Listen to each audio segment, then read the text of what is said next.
মদিনার বাজার দিয়ে নবীজি যাচ্ছেন, নবীজির একটা ওট পছন্দ হয়েছে। তো নবী ওটের মালিকের কাছে গিয়ে জিজ্ঞেস করলেন, ভাইয়া এই ওটটার দাম কত? ওই দামাদামি হলো, নবী সে দামে কিনতে রাজি হলেন, কিন্তু নবীর কাছে তখন অর্থ ছিল না। তখন নবীজি ওনাকে বললেন, আপনি আমাকে ওটটা দেন, আমি এখনই গিয়ে আপনার সেই প্রাপ্যটা পাঠিয়ে দিচ্ছি। ওটের মালিক ওনাকে ওটটা দিয়ে দিলেন। আশেপাশে যারা ওটের মালিক ছিল সবাই জিজ্ঞেস করতেছে, এই পাগলা, তুমি কি যাকে ওট দিয়েছো তাকে চিনো? বলে যে না। নাম জানো? বলে যে না। পরিচয় জানো? বলে যে না। ঠিকানা জানো? না। তো তুমি যে ওটটা দিয়ে দিলা, উনি যদি ওটার টাকাটা না ফাটায় তখন তো তুমি লসের মধ্যে চলে যাবা। সে ওটের মালিক বলে, এত সুন্দর নুরানি চেহারাওয়ালা কখনো বাটপার হতে পারে না, কখনো চিটার হতে পারে না, কখনো মিথ্যুক হতে পারে না।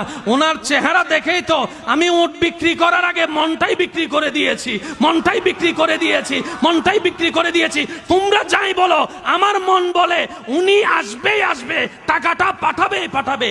এই কথা বলতে না বলতে কিছুক্ষণ পরে নবীজির একজন সাহাবা এসে বলছেন, একটু আগে একজন ওট নিয়ে গিয়েছেন, কাছ থেকে ওটের মালিকটাকে একটু দেখতে চাই। উনি বলে যে আমার থেকে।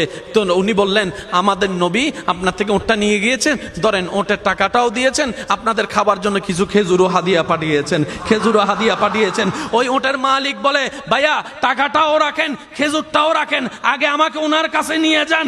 আমি ওট বিক্রি করি নাই, আমার দিলটাই বিক্রি করে দিয়েছি। ওনার চেহারা মোবারক দেখে আমার মনটাই পাল্টাই গিয়েছে, আমি কালিমা পড়ে মুসলমান হয়ে যেতে রাজি আছি। সুবহানাল্লাহ।